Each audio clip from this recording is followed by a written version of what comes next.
Saudi Arabia promised the world a mirrored city stretching 170 kilometers across the desert, called The Line, a bold vision set to rewrite the future of urban life.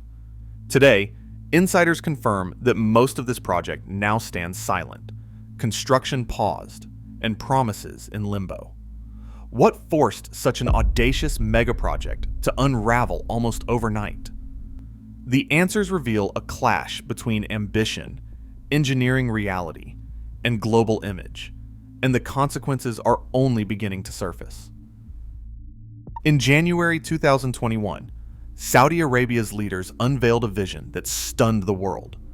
They announced a city called The Line, stretching 170 kilometers across the desert, housed between two soaring mirrored walls. Promotional footage swept global headlines, showing a sleek, car-free metropolis powered entirely by renewable energy, promising 9 million residents a life without traffic or pollution. The line would preserve 95% of the surrounding land for nature, compressing urban life into a narrow corridor of futuristic design and vertical gardens. Crown Prince Mohammed bin Salman stood at the center of this campaign, presenting The Line as the crown jewel of Vision 2030, a dramatic bid to redefine Saudi Arabia's global image and break its dependence on oil. Renderings depicted a seamless world of high-speed transit, lush public spaces, and walkable communities, all shielded from the harsh desert by advanced technology.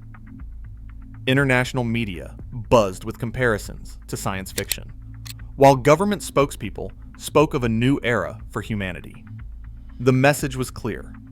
The line would set a new global standard, not just for cities, but for national ambition itself. As the spotlight intensified, Saudi Arabia positioned itself as the architect of the future, using the line to signal a break from the past and a leap toward innovation on a scale never attempted before. Urban planners and engineers began raising questions almost as soon as the line's blueprints were released. On paper, the concept promised a seamless, climate-controlled corridor stretching for 170 kilometers. But technical experts saw immediate hurdles. Maintaining fresh air and safe temperatures in such a long, enclosed space presented a problem unlike anything attempted in modern architecture. Standard high-rise towers rely on vertical shafts and segmented systems for ventilation and smoke extraction. The line's continuous design, however, would require hundreds of independent HVAC zones, each with its own emergency controls, to prevent stagnant air and ensure safety in case of fire.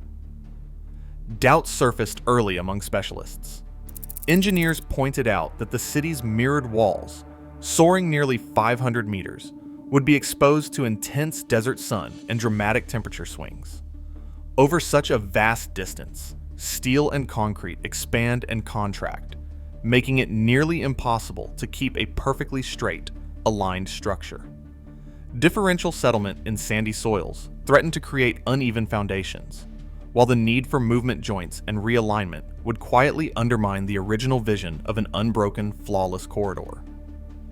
Structure and alignment were recurring concerns. Beyond the technical, designers worried about what it would mean for people to live in such an environment. Psychologists warned of the strain that could come from spending daily life inside a narrow, enclosed city with limited natural light and few open horizons. No city of this type or scale had ever been built before. As these concerns circulated in professional journals and industry conferences, the gap between the project's dazzling renderings and real-world engineering grew harder to ignore. Livability was in question. Construction crews once worked around the clock in the desert, but now heavy machinery sits idle, and the sound of engines has faded. Satellite images taken over the past year reveal a sharp contrast. There is dense activity in a narrow coastal stretch, while the vast majority of the planned 170-kilometer corridor shows little more than scraped earth and incomplete foundations. According to more than 20 workers and engineers interviewed by international reporters, progress has stalled in most zones, with many teams quietly reassigned or sent home. Foundations remain unfinished, rebar rusting in the sun where the city's mirrored walls were supposed to rise. Workers describe a sense of confusion and frustration, with some saying they waited for new instructions that never arrived. Official statements from NEOM insist that the project continues, but on the ground, momentum has largely evaporated. Most of the corridor stands silent, a stark reminder of how quickly ambition can fade when confronted by the realities of scale, cost, and engineering limits. Procurement teams pushed ahead with foundation work before critical engineering systems were finalized. Contractors poured concrete and drove piles across stretches of desert, even as mechanical, electrical, and plumbing designs remained in flux. This out-of-sequence approach set off a chain reaction of problems. Engineers soon found that early foundations did not always match the needs of finalized building systems, forcing redesigns and, in some cases, rework on sections that had barely begun. Modular components meant to slot together with millimeter precision arrived to find slightly shifted footings or incompatible anchor points. Maintaining a perfectly straight 170-kilometer corridor in the shifting sands of northwest Saudi Arabia proved far more complicated than planners had hoped. Desert soils settled unevenly, and the mirrored walls, designed to reflect the sky, faced relentless expansion and contraction from daily temperature swings. Over such a vast distance, even a small loss of precision in one section could ripple down the line, breaking the illusion of seamlessness. Process managers faced mounting pressure to keep up with ambitious timelines, but the technical debt grew with every rushed decision. The result was a project hobbled by sequencing missteps, plagued by precision challenges, and burdened with an ever-growing list of unresolved engineering issues. Cost projections for the line began at $1.6 trillion, but internal estimates soon soared to $4.5 trillion, nearly double Saudi Arabia's entire gross domestic product. As real material and labor needs came into focus, procurement teams faced ballooning expenses for specialized components, heavy machinery, and worker accommodations in the remote desert. Shipping disruptions in the Red Sea drove up insurance and delayed deliveries, compounding already spiraling costs. Foreign investors, once courted with glossy presentations and bold promises, started to back away. Analysts flagged the project as too risky, too experimental, and too dependent on unproven demand. With private capital drying up, the financial burden shifted almost entirely onto the Saudi Public Investment Fund, PIF. By late 2024, PIF had already spent about $50 billion on NEOM, then wrote down another $8 billion as project delays and cost overruns mounted.